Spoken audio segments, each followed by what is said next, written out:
Hi everyone, thank you. Welcome this afternoon to MGN442 Self-Leadership.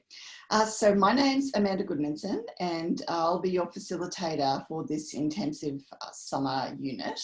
I'm also the Executive Dean of the QT Business School, so I'm very pleased to have an opportunity to work with you over the course of this unit. So thank you everyone for being able to join so promptly this afternoon. I did just very briefly mention when I started that we'll be recording the session so that people who are unable to join in a face-to-face environment will be able to participate. So if you have any challenges with being recorded, please let me know. Otherwise, we'll just go ahead and get started. So thank you for being here. I would like to commence our class by just acknowledging the traditional owners of the lands upon which we meet. QUT is located on the lands of the Turrbal and the Yuggera people. These are the First Nation owners of these lands. These lands have never been ceded, and we continue to pay respects to their customs, laws and creation spirits, and to their elders, past, present and emerging. And I'm very pleased to let everybody know that, you know, the QT Business School continues with a proud tradition of including Aboriginal and Torres Strait Islander peoples in all of the work that we do. And so I do acknowledge the support of their community. So a little bit about me. So I'll be helping to facilitate this, this session with you throughout the next, how many weeks do we have? I think we've got 6 or 7 weeks. It's really intensive. So it's a bit of a challenge. So for those of you who haven't done a summer 1 unit before, it's kind of all systems go because we have 2 sessions a week. So that really shortens the period of time that we have together in terms of numbers of weeks, but it's the same level of content. So it's pretty intensive. If you have any struggles at all, please let me know so that, that I can help provide some advice about how you can best manage the unit. These are my contact details that I've got on the screen. I also have, you know, these details in the Contact Us section of the Blackboard site. So, you know, please feel free to email me anytime. I also will have a consultation via Zoom every Monday afternoon and every Wednesday afternoon just after our classes, so that if you have any other questions that you'd like to it'll just be a drop in and you don't need to make an appointment. I'll just be sitting in my Zoom room doing other work, and if people want to drop in and say hello and ask any questions or pose any thoughts, then please feel free to do that. My phone number is also there. I just, for full disclosure, I'm usually in a meeting or a committee or something during the day. So my EA, Mary Livingston, answers that phone, but she'd be very happy to take your message, and I'll get back to you as soon as I have a break. Okay, just going to move my chat window there. Okay, so what's this unit all about? Well, actually, this unit is all about you. And one of the questions that I would like to pose to you right at the very beginning is, do you think you are meeting your full potential? And what would it take, do you believe, for you to be able to do that? So this is it's a rather interesting question, because when I ask this, and of course I'm really quite cheeky when it comes to performance reviews and recruitment and so on, because I've sat on so many panels over the years. This is one of the questions that I often ask people, and it's I say it's cheeky because it's not something that many people have often thought about, interestingly enough, even people in quite senior leadership positions. And so the reason that I say that is that and I use a little quote there from Charles Darwin, that it's, you know, it's not about the strongest of the species that survives, nor the most intelligent, but the one who's the most responsive to change. And if this year has taught us anything, it has taught us that the only true constant that we have in our work lives and in our home lives is change, and our ability to be flexible, to be adaptive, and to be able to work with the unknown. And, you know, that's something that often trips up a lot of people, that the whole challenge of being able to work with limited information, with data that isn't perfect, with unknown futures and environments, and trying to help craft your own personal career, but also support others through such an environment, is very anxiety producing. And, you know, lots of people, you know, in this particular era right now, constantly ask me for certainty. You know, when are we going to be certain about our direction? When are we going to be certain about our strategy? When are we going to know when international students are going to come back? Oh, you know, there's so many questions that remain unanswered in our environment. And it's probably the one thing that I get asked all of the time, and usually on a daily basis. So how can you meet your full potential in an environment like the one that we have? And I'm hoping that throughout the next few weeks, you'll get to answer some of that for yourself. And that what you will be doing is taking a good, long, deep dive into you. So be holding a mirror up to your current capacities, your capabilities, your strengths, and where you believe you still have some developmental challenges and learnings that you need to incorporate into your leadership style and your future career. So the unit is quite different, because the unit is all about you, and it's about your own leadership goals. And so whilst we set up learning goals for the unit, what you'll see in it is that all that I'm asking you to do is to focus on yourself. And so the reason that we deliver this unit online is not just because of COVID. I mean, that's kind of a nice, healthy support for the reason that we've done this unit the way we've done it. But it is so that you get the opportunity to, at your own pace and at your own starting point, to consider where you are in your leadership journey.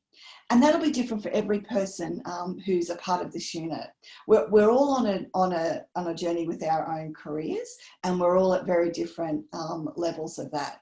I'm in that wonderful stage of my career where I'm kind of coming towards the end of it in a lot of ways. And within the next 5 years, I'll be moving off into my third career, which will be my own little farm. And out of my second career, which has been education. But everyone else will be at different points. Some of you might be at a similar point that I am. Others might be just starting on their career journey. Others might have just moved into, you know, a team leadership role, or, you know, another element where you're crafting your own business, or, you know, you're doing other different activities.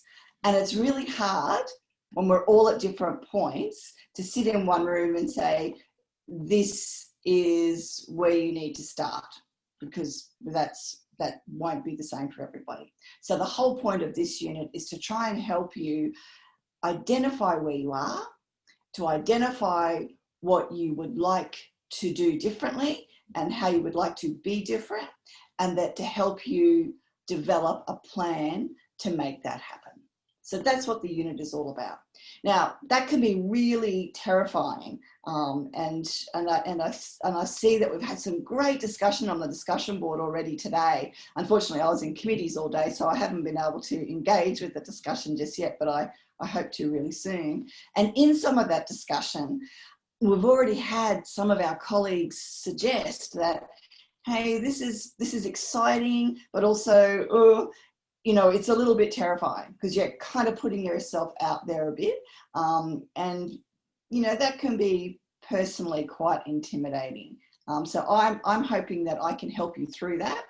And that you can use me as a sounding board for your ideas, but then that you will grow in some confidence and your ability to be able to make some really interesting insights into your own development, and then suggest for yourself a path that creates just that bit of challenge to make it exciting and worthwhile, but also not too much of a challenge that it becomes overwhelming, exceptionally anxiety producing, and therefore something that you would avoid. And that's not what we want.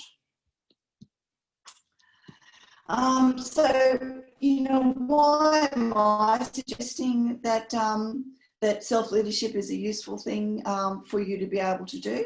Well, I just see all of the time, and in our own industry, but also all of the employers that work with QT Business School, the requests that we get over and over again to ensure that our graduates are leaders, to ensure that our graduates are confident in their own understanding of their employability skills, that they have personal and professional development goals. They know what their strengths are, that they're crafting those soft leadership skills, and that in so doing, they move into their organisations in a way that helps to enhance where that organisation is headed. It also helps to enhance the individual's own confidence, your own sense of well-being, and your own understanding of who you are. With a deeper and more insightful understanding of your own skill, you are more easily able to identify the challenges that you want to be part of and things that you don't wish to be part of. And I think that's as equally an important element of your career journey. So philosophy-wise from this unit, I'm not sure if anyone's had an opportunity yet to have a bit of a play around. We only just released it on Friday because we're still getting people enrolled. But the philosophy is that you're the focus. It's self-directed to a degree. We do have these 2 sessions every week so that I can have a conversation with you and we can work through the material together. But you can jump ahead. It's quite fun if you want to, move around, look at the different areas of topics that we're going to cover, have a look and watch some of the YouTube videos and other videos that we've been prepared, read the readings, have a bit of an explore. Feel absolutely permitted to do that. Like, you don't need my permission to jump around the site and play with it as you see fit to help your own learning journey. So you are the person who has agency over the way in which you choose to engage with this site and with the learning that's offered in this unit.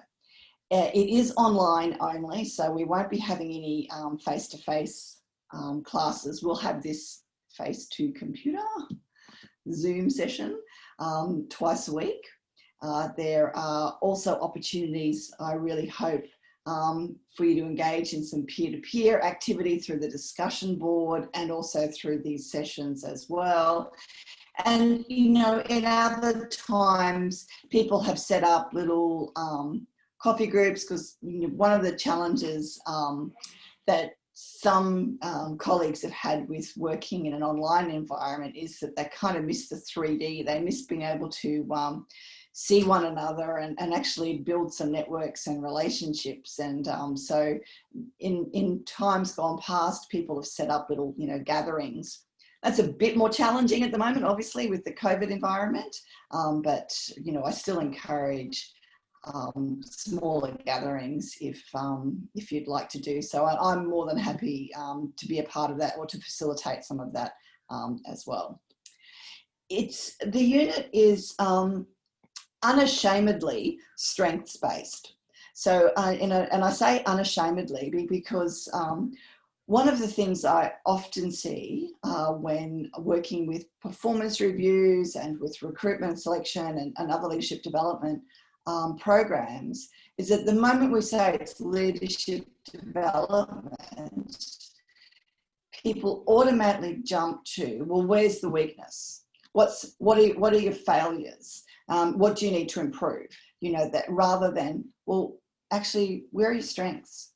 What are we working from? Because that's what I'm curious for you to understand.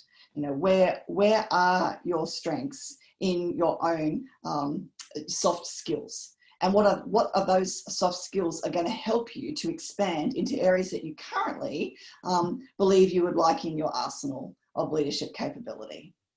And so that's why I say this is unashamedly strengths-based. It's very action-oriented. So we're looking at, you know what you have thought, felt, done in the past, and how we're going to change for the future, and how we're going to use those experiences for your future development. I just, in the interest of, this unit is all about feedback, and I'm going to give you a lot of feedback, and, we're going to be working together in some journals and things. So I'm going to be that little, you're the oyster, I'm the little grain of sand. It's just going to annoy you every now and then and just keep prodding at you to think a little bit more deeply about where you are. So in the interest of that sort of style, it's important that I also provide you with the feedback that's been given to me previously about the unit and what has worked for people and what hasn't. Now, we don't have any 2020 data because the university put a pause on the Pulse and Insight surveys as we're going through the COVID environment. A new system will come out next year. But some of the things that, people have said is that, if they've been really engaged in the unit, they've really enjoyed the different opportunities for self-discovery and the different ways in which there is different material to inspire your senses in different ways. If you're someone who likes to read, there are things for you to read. If you're someone who likes to watch videos, there are videos for you to watch. If you want to do a lot of self-reflection exercises, there are those activities for you. So there's different things for everybody. What that does mean is that it can also be overwhelming. So some have found it really fluffy and unsure about, what it is that they actually need to be learning, and, trying to really become very specific about, which theory I need to know, and, what's going to be on the exam. Well, there are no exams. There are writing tasks. There is a literature review for you to engage with the empirical work in this field, and then there is a portfolio, which is really, it's just all about you. And the reason that it can seem a little unguided in that way is because your portfolio is a very unique piece of work. And the way in which you craft your portfolio will be all about you and your experiences and what you would like to do differently in the future, and where you would like to make some change, and where you would like to grow some skill and capability. And so your portfolio will be very different to your colleague's portfolio, and it'll be very different to mine. But they have a generic approach, if you like. There's a very generic underlying principle for all of them, which is about analysis, the integration with some understanding and development of insight, and then proposal for an action plan and goal going forward. But the actual content of them will probably be all a little bit different. And so if you're not ready for that, then it's probably best that you don't take the unit. It's probably best that you save your money and invest it in something where you'll get some really specific weekly tasks to complete that are all quite similar. So I say that in all honesty, because I think it's important that you are really prepared for what you're signing up for. And so in order to move through the unit most effectively, I've got a little video that's, you know, just about how to use the site and what all the different pieces are. But I do recommend that, you know, you just sort of start with the learning resources, and that's, I usually make my Blackboard page, this is the home page, so I just see this screen, but, you know, you can obviously choose however you prefer to work. And then the heart and soul of the unit is all about the journals. So that's you engaging with what you're, what's resonating for you and what you're really hoping to do differently. There are activities, there are readings, there are Zoom sessions, there are little insight bites through other videos, and there's a discussion forum. And all of that feeds into actually the heart and soul of the unit, which is you, and you're thinking about your career and where you would like that to go. Now, I do suggest that people jump into the journals, and that's where I can have like that one-on-one conversation with you about what you're doing, but not in a formal sense. So I don't need you to go into the journals and, you know, make sure it's like APA formatted and, you know, a really consistent thought process or anything. I just need you to actually write to yourself and to me about that material, and if there was anything that really resonated for you, or if there were some challenges, or if you disagree, and then I can respond to that. It's to think of it more as a conversation as opposed to a formal task, because it's really not meant to be formal at all. It's meant to be insight driving, and you'll use the insights that you generate out of your journals to actually prepare your portfolio. But the journals, you know, they're really your work in progress. They're not anything that's marked. And some people don't like to journal, and so don't like to engage that way. And that's fine. It's totally your choice. This is what I've encouraged people who are on leadership development programs to do in the past, and that has worked for many people. But if that's not you, that's okay too. And it's okay for you to just jump into journals and say, hey, Amanda, like, you know, this is all cool and whatever, but I'm not really interested in doing it this way. I might just have a chat with you in your consultation sessions, or, you know, make a time to see you during the week. And that's fine too. Like, I'm totally open to the way in which you would like to learn.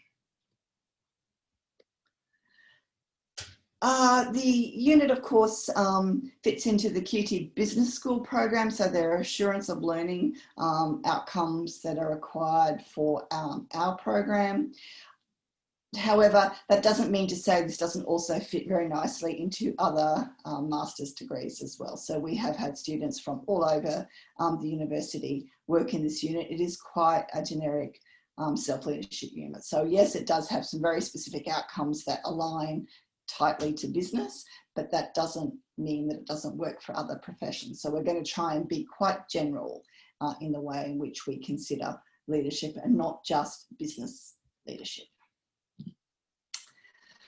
Okay, the really the critical things that everyone always wants to chat about first up is you know, what kind of outcomes do they need to complete really quickly, and in a summer intensive unit that is very quick.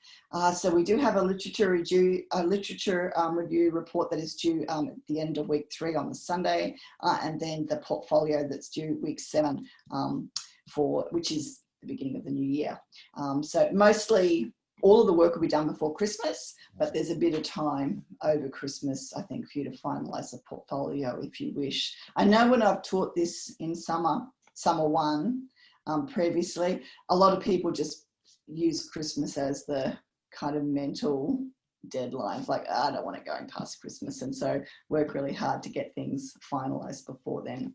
I'm totally in your hands, and very happily work with you on whatever timeline you're giving yourself.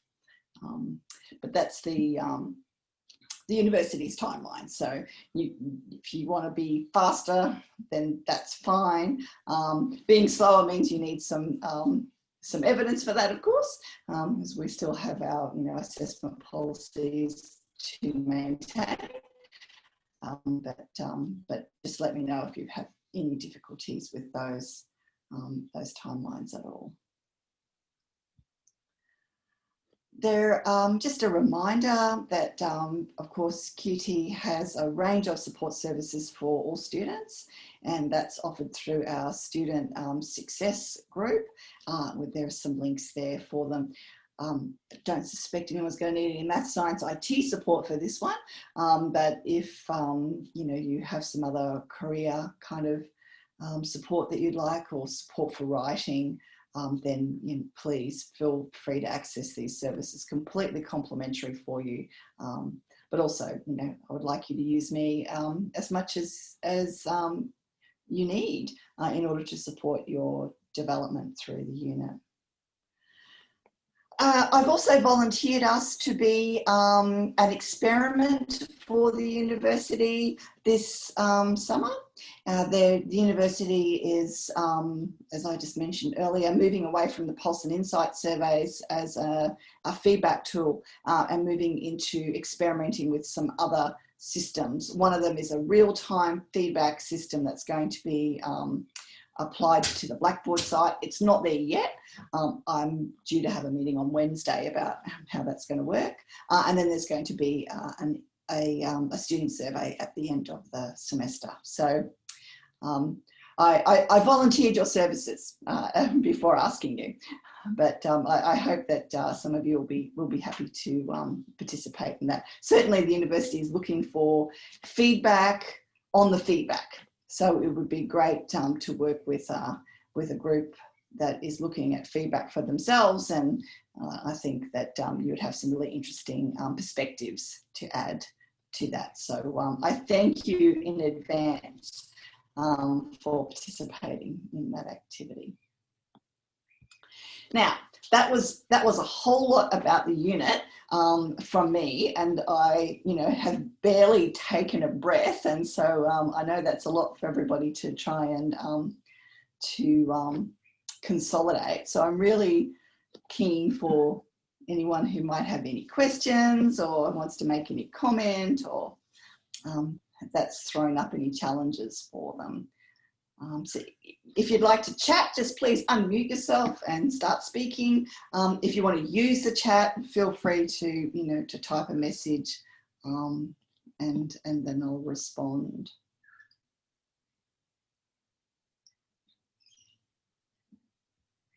How are we feeling? And get some sense of reaction. Oh, Erin's looking forward to it. Yay, thanks, Erin. Looking forward to working with you. The timeframes are daunting, Craig, absolutely. And so I do say to everyone, like, this is, because the timeframes are daunting, because it is intensive, like, get going early. And it's a bit hard and fast on this unit. But please, just use me. Like, so if you want to ask questions, or you've got ideas and you want to run it past me, drop me an email. I'm usually pretty good with my email. I try and respond to most emails within 24 hours. So, I'm usually pretty okay. But as I said, I will be on the chat function, with Zoom at least twice a week. But I can, have private Zoom meetings as well, probably mostly in the evening. Yay! Thanks, Rihanna and Sarah. Are you looking forward to it? I'm looking forward to working with you. Yes, Finley, it's going to be busy. It sure is. It's in some ways I kind of like summer a little more than the regular semesters, because people tend to be a little more focused and it doesn't work that way if you're taking 2 units, but often people are only taking like a unit, or may have a unit in summer 1 and a unit in summer 2. And so we kind of go hard and fast, but focused. Whereas in the regular semester, we're all spread out, and, you know, colleagues can be taking 2 or 3 units, and, you know, it gets a bit, you know, bit disjointed. So this way we sort of remain really focused. Anyone got any questions? I always encourage you to have your coffee with you and tea. Like, I'd like to make these as comfortable as possible.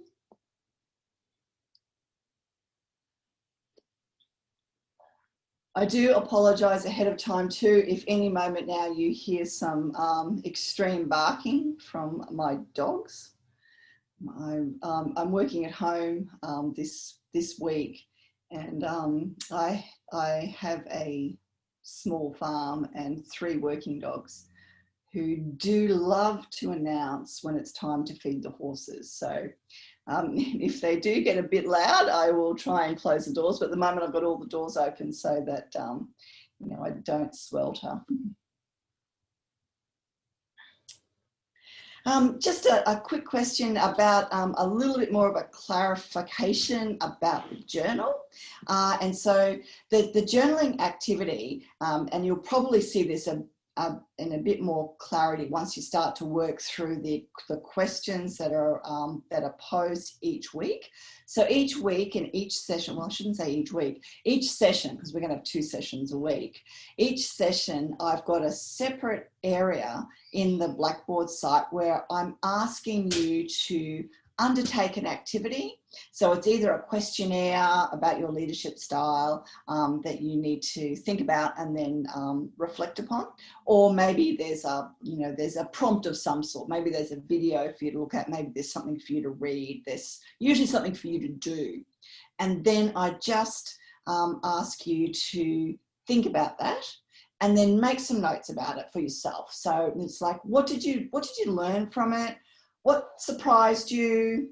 I usually have some prompt questions so that, you know, I'm trying to drive you a little bit so that you're not just sitting there going, oh, well, that was great. Not really sure what I'm supposed to have gotten out of that. So I do ask usually some prompts. Please don't feel though that you have to respond to all of those prompts like really explicitly and you know, create a question and answer for yourself. They're really thought prompts to try and just get you stimulated about thinking a little bit more deeply about what you just did or what you just watched, to try and spark your reactions to that. So I'm looking for just, you know, your thinking about, you know, what you believe you saw in that, what you gained from it, what you disagreed with, how it works, doesn't work with your current thinking or your value system, or, you know, your approach to work. And all of that is good fodder. So it really is just, it's about you. There are absolutely no right or wrong answers in this unit at all. So that's something that often, you know, spins people out a little bit as well, because they go, well, how can that be?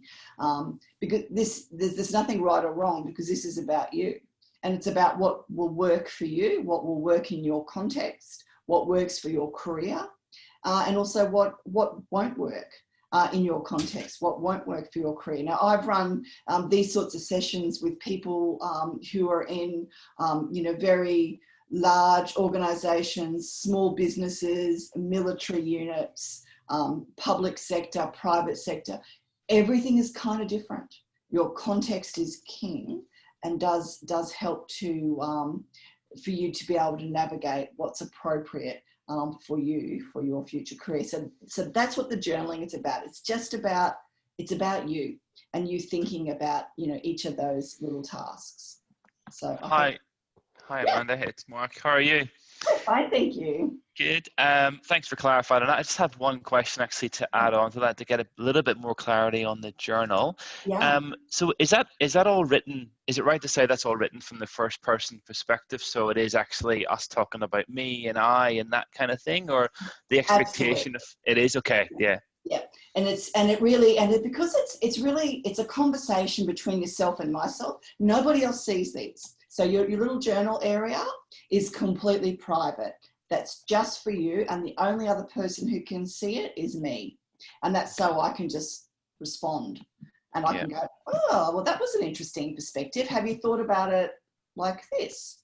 Or what about if you're in a different situation? Then what might you do?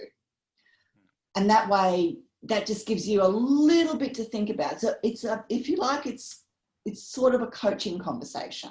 So, but definitely all in the first person. And in fact, your whole profile, the second piece of assessment, all in the first person. It's all about you. Great. Thank you.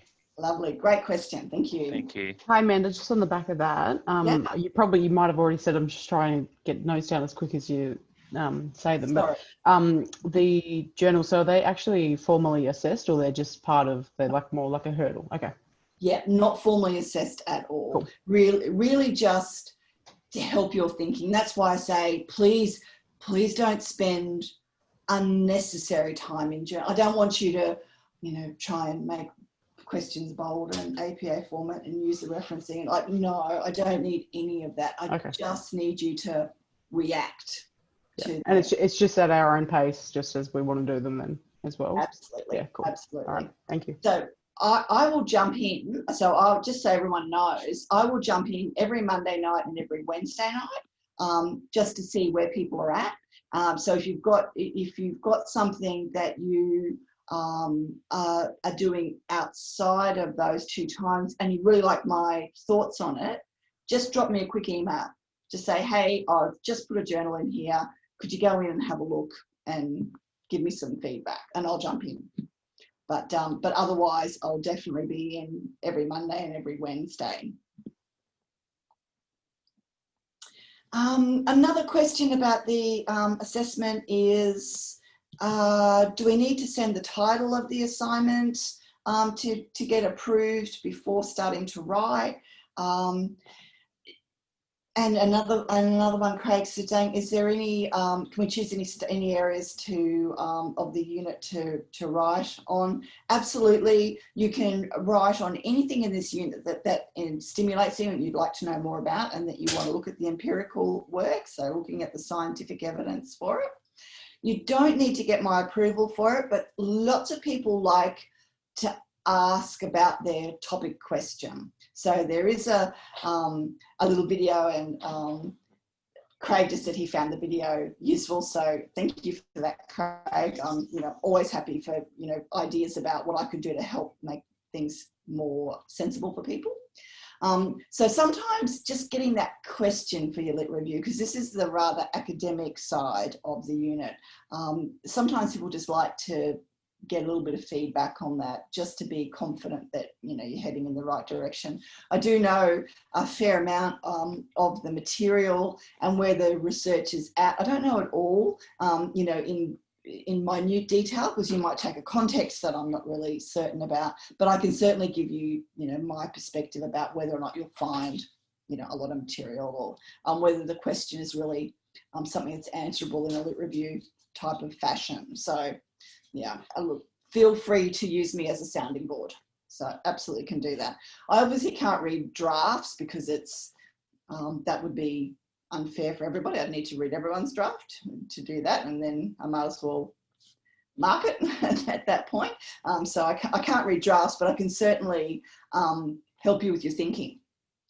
So if you've got any ideas, questions that you would like clarified, then please feel free. Okay, so how are we sitting now? Are we, any other questions? We comfortable?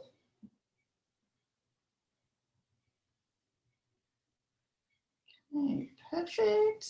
All righty, lovely. Got some thumbs up there. Okay, so, oh, good, lovely. Thank you. Okay, well, I'll make a start then on the first section of the unit. So the first module really is a lot of foundation theory, some of the concepts, and really introducing you to the notion of self-awareness and the ability to build those soft skills. So the theories that we're going to look at are really focused around self-leadership theory, exclusively in this first set of modules. And today, of course, we're just covering the foundation concept of self-leadership. So really beginning to look at the initial theorists in this area, which were Neck and Mance. So they're the two individuals that have really, if you like, seeded the whole notion of self-leadership as a theoretical domain in and of itself. But there are a lot of other areas of literature that we're going to use to support, to supplement, to challenge, and to actually help drive this area a little bit further. And so that's what you'll see as we progress around the three modules. So we've broken up the unit into three big modules. So there in the, you can see that it's coloured differently, and that's helping to build the foundation through the green modules, which is just the understanding of the foundation of self-leadership theory, and introducing you to the world of positive psychology. Then we're going to look at how to use those theoretical domains in order to build your own self-awareness and to look at change emotionally, behaviourally, and cognitively. So it's a whole person perspective. And then we move around to the final module, which is really about you now as a self-leader and the change that you might make around you as well, and so you as a leader. So if we start with some of the underlying principles, you may have seen this before. Anyone who's studied management or human resource management, behavioural science and psychology, Peter Drucker, who has since passed, was a theorist that has really inspired a lot of the development in the whole area of understanding strengths, understanding values, and understanding that, you know, in a knowledge economy, and, you know, we're moving into that gig economy where, you know, understanding yourself is really one of the greatest advantages, so that you know how you best perform and how to get the best from yourself. You know that better than anybody else. And so if you can connect with that, then you'll be able to put yourself in the best possible environment in order to achieve that full potential that we spoke about very early. And so one of the things that, you know, is really important for us to begin is to actually think about what makes a successful and effective leader in your perspective. So what I would like you to do right now is, for this discussion, is just think about somebody, you know, it doesn't have to be anybody that we know, it just needs to be someone you know, and think about someone who you see as a really successful and effective leader. It could be somebody that you work with now, it could be someone you've worked with in the past, it could be someone that you admire that you've never met personally, but you see some traits. What do you believe has made them so successful and so effective? And I'd like to gather your thoughts, because we're going to put it into the next slide together. So we'll do this now. Now I just have to just end the show for a second and get a different screen so that I can actually type into it. There we go. Perfect. Okay, so don't be shy. What do you believe is important for your effective leader? What have they done? Thanks, Craig. Off to a great start. Empathy. Now, you see my pathetic typing skills here on show for everyone to see. Authenticity. Patience. Looks out for everybody else. Good listener. Excellent. Consistency. So consistency, Erin, in behaviour or in tasks, if you like? Yeah, I think probably in terms of behaviour, like if you know what to expect from that person, you know, that I think I sort of looked at that in the opposite sense of when you have someone that you're not quite sure what you're going to get each day, it can be really hard to sort of see them as a leader. But if you know, say, you know, they're going to be fairly I guess stable, that can be a big deal. So yeah, that's kind of what I meant with that. Oh, perfect. Thank you. Yeah, no, that makes perfect. I thought that's where you were going. I just wanted to make sure so I didn't, you know, put words in your mouth. No, thank you. Excellent. An equal balance. I love this. An equal balance. This is going to have to go in two places of knowledge and approachability. Now, I'm going to pop this over here as well, and we'll chat about that in a second after we get... Okay, where are we? Where am I up to? Oh, Britt, thank you. Social intelligence. Emotional intelligence. We're going to do a lot about this in this unit. Flexibility and style. Support. Oh, you guys are on fire. This is a great time of the afternoon. Clearly your brains are all really, really going well. Adaptable. Realistic. Trust and respect. You know, I just see so much of that has been important in particularly the current environment, right? I've seen that a lot in my own context at the moment. Self in there as well. Oh, yeah, self-awareness and EQ. Oh, it gives empowerment. Oh, I love that word.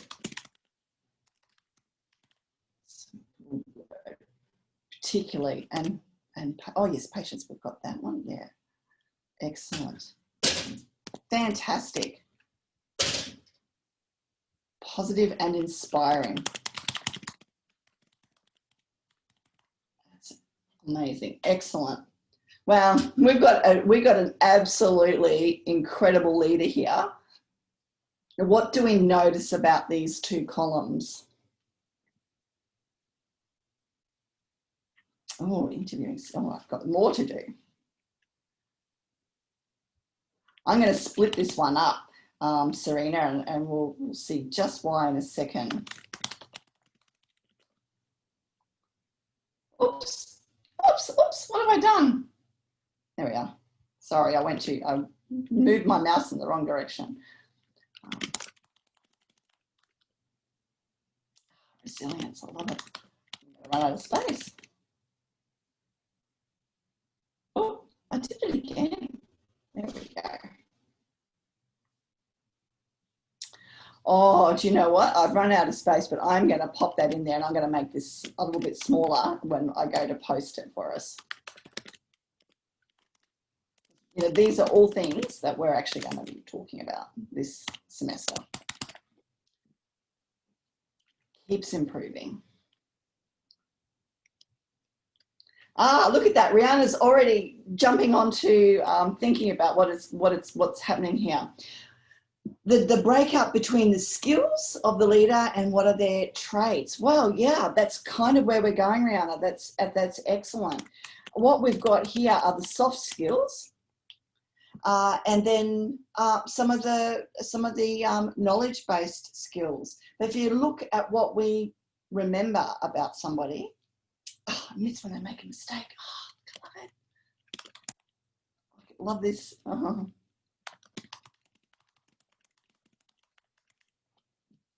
Yes. So on the first column, what we have in that column are all of the things that we remember about people and that we see in their behaviours, in their emotions, but the way in which they work with us. These are all of their soft skills. And in the middle column, we have all the technical skills. And so if we start to really break down leadership, what we tend to see is that the technical stuff is not really what we're looking for in our leaders. What we want are people who, as you've said in here, who are empathic, who are authentic. So, you know, that's where you get that consistency. Like, you actually know what you're getting when you're working with them. That they're patient, that they've practiced the art of listening, that they look out for other people. They're approachable. And I've got here a balance of knowledge and approachability, because you need that technical stuff often to get to a leadership role, but then you've got to balance it with that approachability. And then, you know, it's that whole issue of social and emotional intelligence, to be flexible and be able to adjust your own self for the context. Be supporting, adaptable, realistic, building respect and trust. If you're self-aware, you can help to do that. Providing that empowerment of others and inspiring them, coaching them.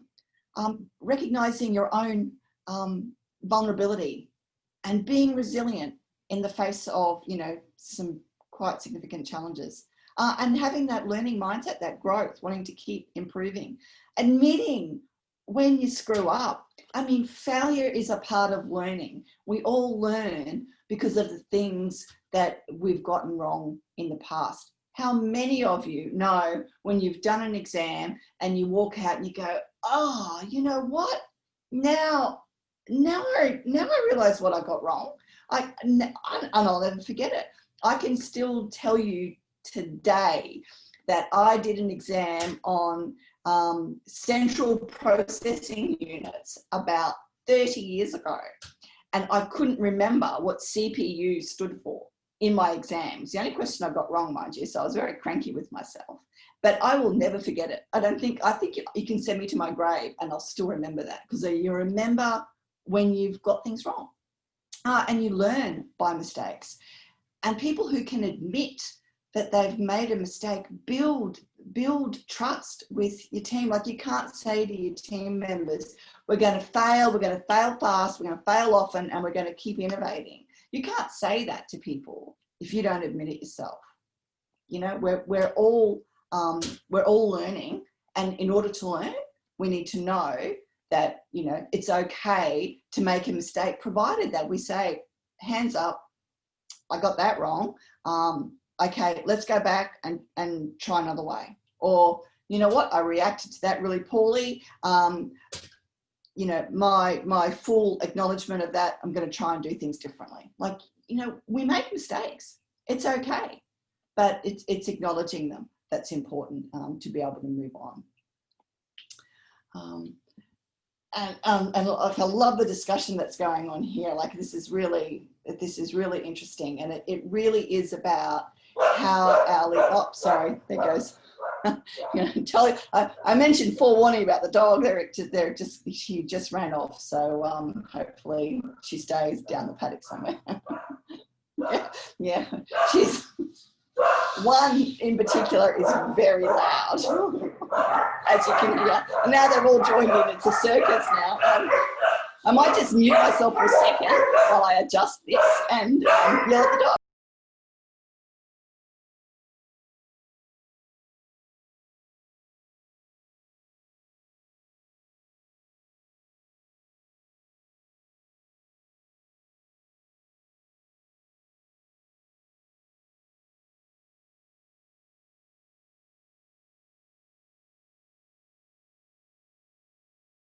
Alrighty, I think they're quieter now, so hopefully they stay quiet now for the rest of the time. I was trying to figure out how to make that smaller so I could keep it on one page. I think there's the button there. I'll just do that, because what I'd like to do is to update our slides so that this is on our slides, so for all of us to see the work that you've done. So that's excellent, thank you. And that is an absolutely great way to get us started in our conversation, because this, that column there with all of those traits and skills that you've identified, that is this unit. All of those areas we're going to work on across this intensive semester. Now, some of that might be really, you know, interesting to you. You might like, yes, I want to be able to do more of that. I want to know how to be more like that. And others, you might be like, well, okay, I think I've got some of that nailed, and I probably don't need that much more in that. And that's fine. That's the whole notion of this unit being really individual. And so we'll cover off on things that you might say, okay, I'm good, I'm done. And then other things that you'll be like, right, I want to do more of that. Thank you, everyone, for being quite accepting of my dogs. I appreciate it, I really do. Okay, now let me go back to the larger screen. So that, there we go. And as I said, I'll update it so that this is on there. Now, I just wanted to give you just a little bit of an insight into, the way in which leadership and leadership models change over time. And one that I just wanted to really sort of flag for you is, I'm not sure if you've studied management or HR, you may have seen it. It was referred to as the Hersey and Blanchard model. It was a situational leadership in that when this model of leadership first started, it was really about looking at a context and trying to fit a leadership style into a context. It has now moved well beyond that and has come all the way back, if you like, to really where self-leadership is at. And that is about being focused on, your traits, and that's all that we've just spoke about in that previous slide where you've just worked all of that together. So this is a theorist who started with that whole organizational leadership focus and then has come all the way back after years of empirical research to going, well, actually, really successful leadership starts with the leader, starts with you knowing who you are. And that's where we're starting as well. So we're starting this journey into you becoming a successful leader. And for you to become a successful leader, we want you to engage with your emotions. So self-regulation is a really important part of leadership. So although we promote authenticity, there's in being authentic, there's also a requirement to actually be self-regulatory as well. It's not that you can simply be, well, I'm cranky now, so I'm just going to let everybody have it, because that's actually an inappropriate use of your emotions with a group, particularly if you're in a senior role and you have responsibilities to the people around you. So self-regulation is important. So it doesn't mean to say that you don't dismiss your level of emotion, but you manage it, and you show leadership by managing that. And we're also going to look at your thoughts, so how you motivate yourself, the whole cognitive frame of being a leader. And then really importantly as well, of course, your behaviors, because that's what other people see and how other people engage with you. And so we're going to take a whole person look at your leadership capability.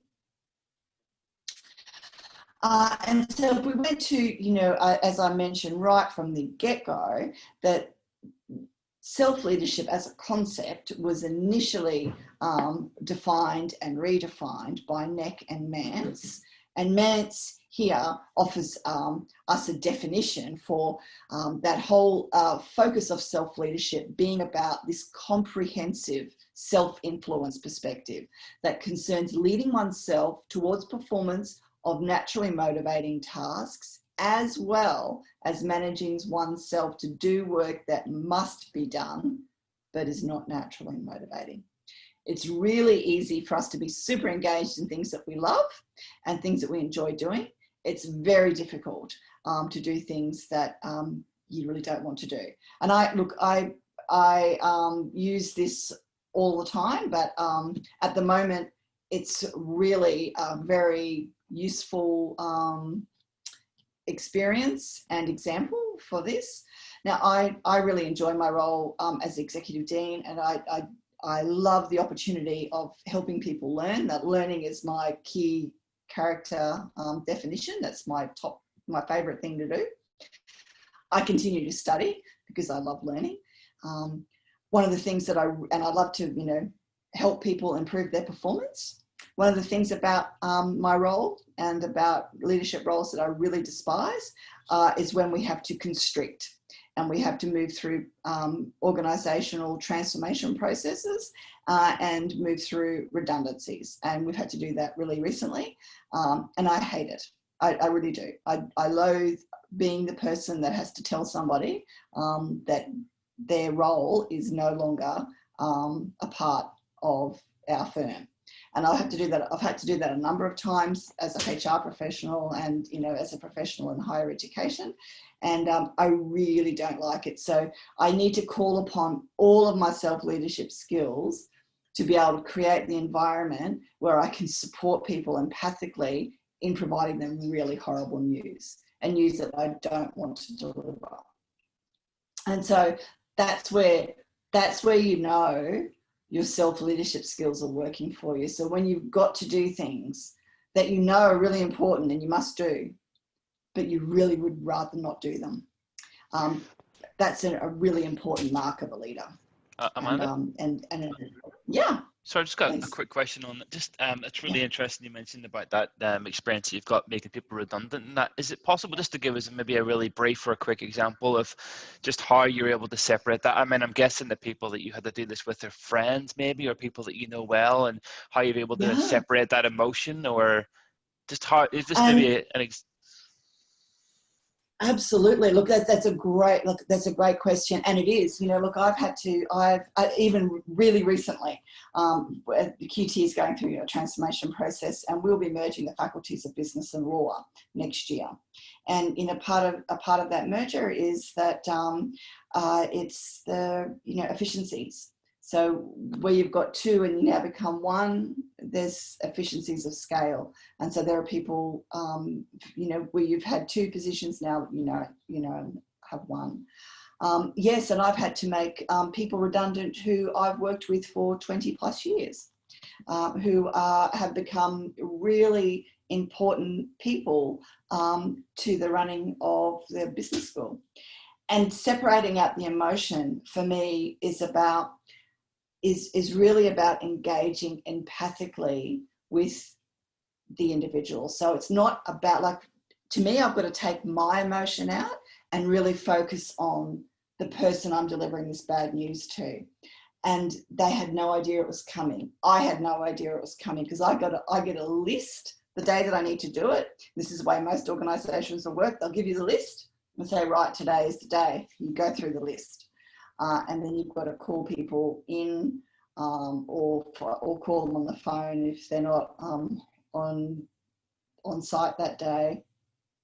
And for me, it's being authentic about what the organisation needs to do, and then putting yourself in the other person's shoes. So taking your own emotion out of it, and then being really supportive and caring for the people that you have to deliver that bad news for. And that's the way I approach things.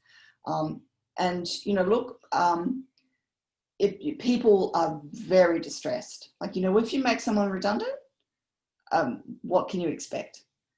They're going to cry, they're going to be angry, they're going to be shocked. Some will be, completely blindsided. Some may have been expecting it when, a merger is announced. But, it's not news anyone wants to hear. Yeah, no, that's right. So, yeah. But thank you. Thank you. You know what? Thanks for that. Yeah. I managed to keep control of my own emotions during every conversation. I had to deliver many of them, more than 30. So it was not fun at all. And I really made sure I was in the other person's shoes the whole time. But then a couple of days later, a group came to visit me just to say hello with a huge bunch of flowers to say thank you for the way I approached it. At that point, I could no longer hold my emotions in, and I lost it with that little group that came, and I started, crying like, a person would, who's held in a lot of emotion. So, sometimes you can hold it together until something else triggers you. And I wasn't expecting them. I knew they were coming to visit me, and I assumed it was about you know, the situation, and I was getting prepared for, you know, helping to support people to move on. So when they came with that, that unraveled me. But you know what? It was still authentic. You're not a human. Yeah, Yeah. exactly. No, thank you. That's awesome. Thanks for that. So great questions.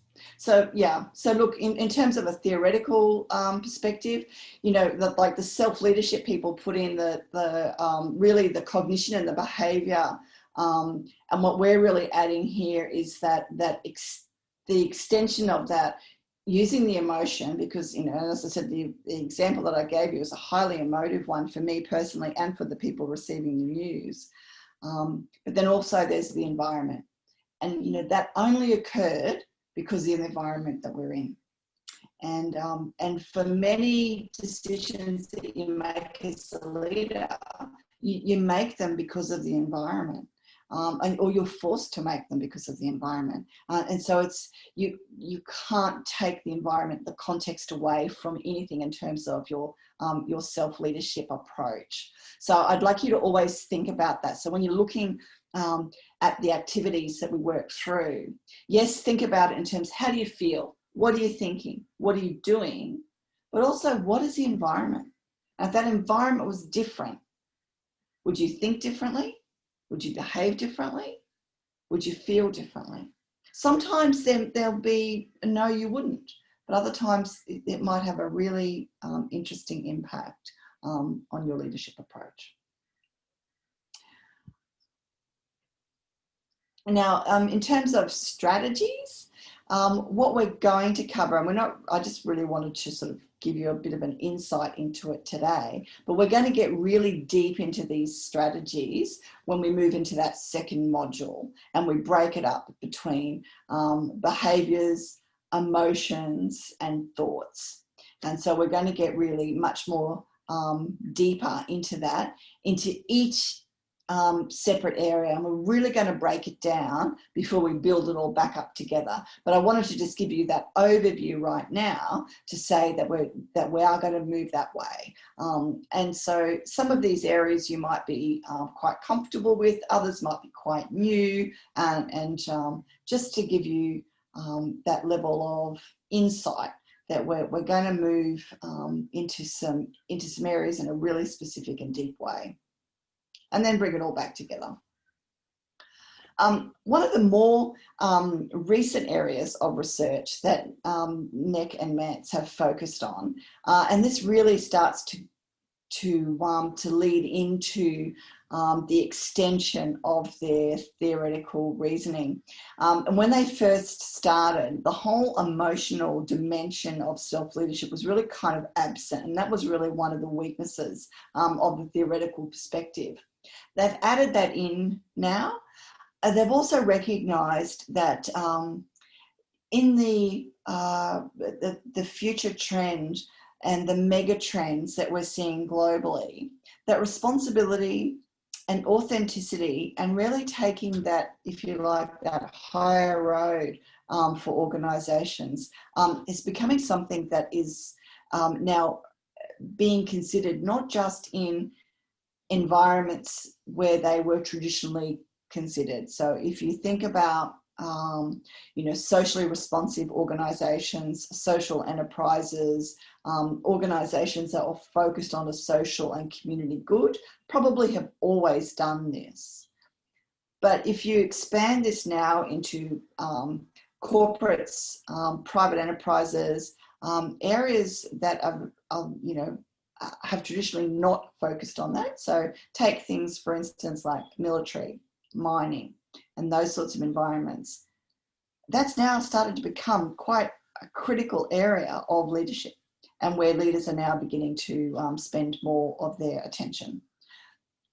So it's interesting that now empirically the research is lagging where organisations need to be. So that's always a challenge with leadership and leadership type research. There's often practice leads the research, and this is no exception. So there's quite new research, but it's still very limited in its empirical validation. So, you know, it's scientific authenticity, if you like. So that's a really interesting area of current research, and one that I'm actually working in myself with the public sector organisations that we're supporting. So interested, I'll be sharing bits and pieces of that as we go through as well.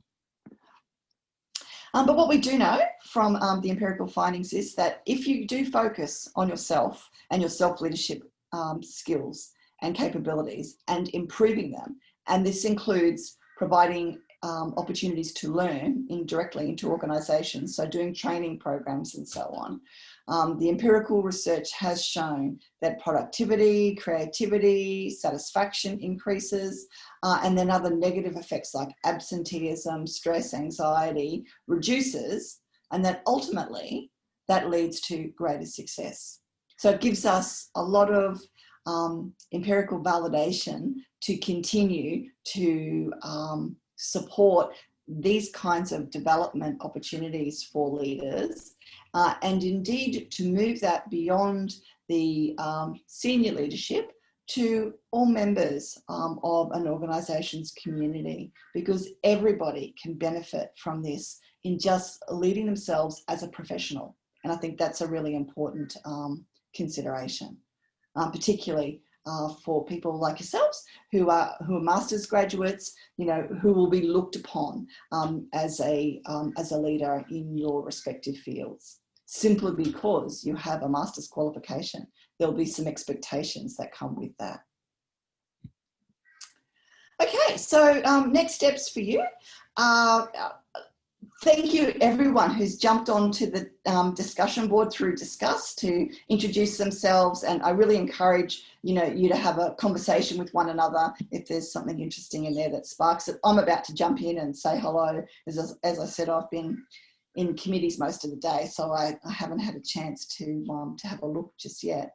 But we'll use this really actively. It's a great forum to respond to the problem that has been suggested for the session, but also just to raise other things or to share things. I have also found that in the past, colleagues have really been great at saying, oh, I found this website, or I found this resource, or I saw this interesting clip on YouTube, and I've put the links in. So feel free to share your findings on the discussion board as well. So really, I'm very pleased to see such an engaged level of activity already. It's fabulous.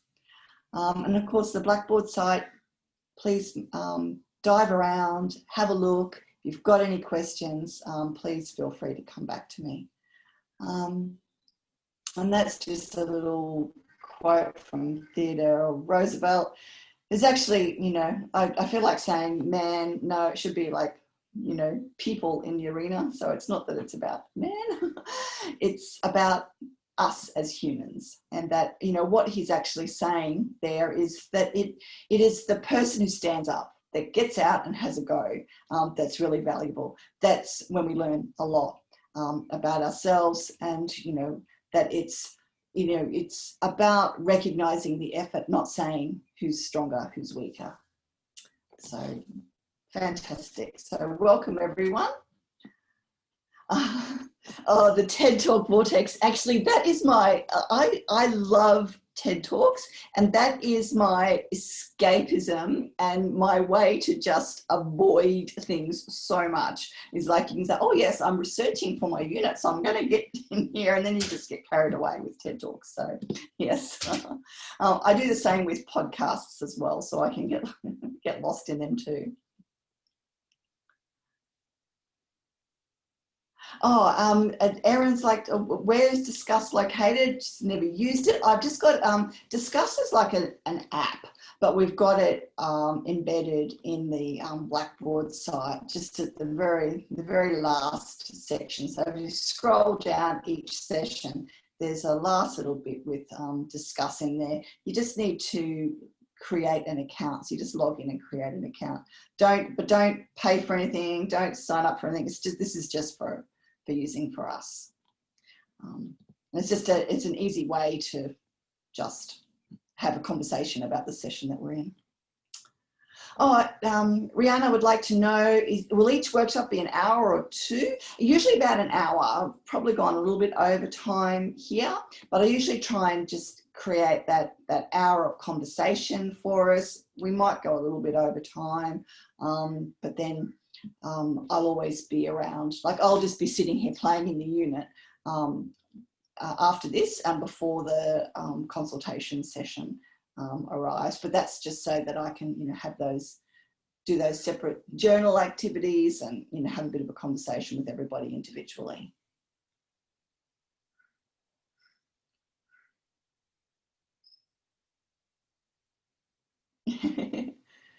Great, thanks, Rihanna. Yes, like I said, sorry, we have gone a little bit over time this time, but the first session's always tough too, because you're kind of explaining the unit as well as getting into some of just the beginnings of the material.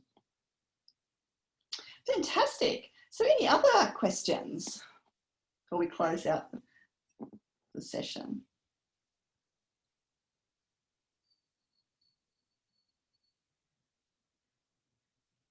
No. Looks like we've gone a little bit quiet.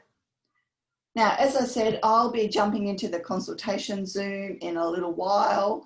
So if you start to look about and then you go, oh, I do have a question, don't be shy, jump in and say hello, and we can have a conversation at that point. No, so Craig's asked a really helpful question. Is it the same link for the consultation? No, there's a separate link, a separate Zoom room for the consultation session. So if you go into the Contact Us section of the website, and then you'll see my details and then a link to the Zoom consultation. It's then the same link every time. So every consultation has the same link, but every session will have a different link, just so that we don't end up with any accidents of recordings overwriting one another and so on. And the consultations aren't recorded either. So that's a little bit different too. Great question, Craig. Thank you. All righty. Well, I think that's got us underway.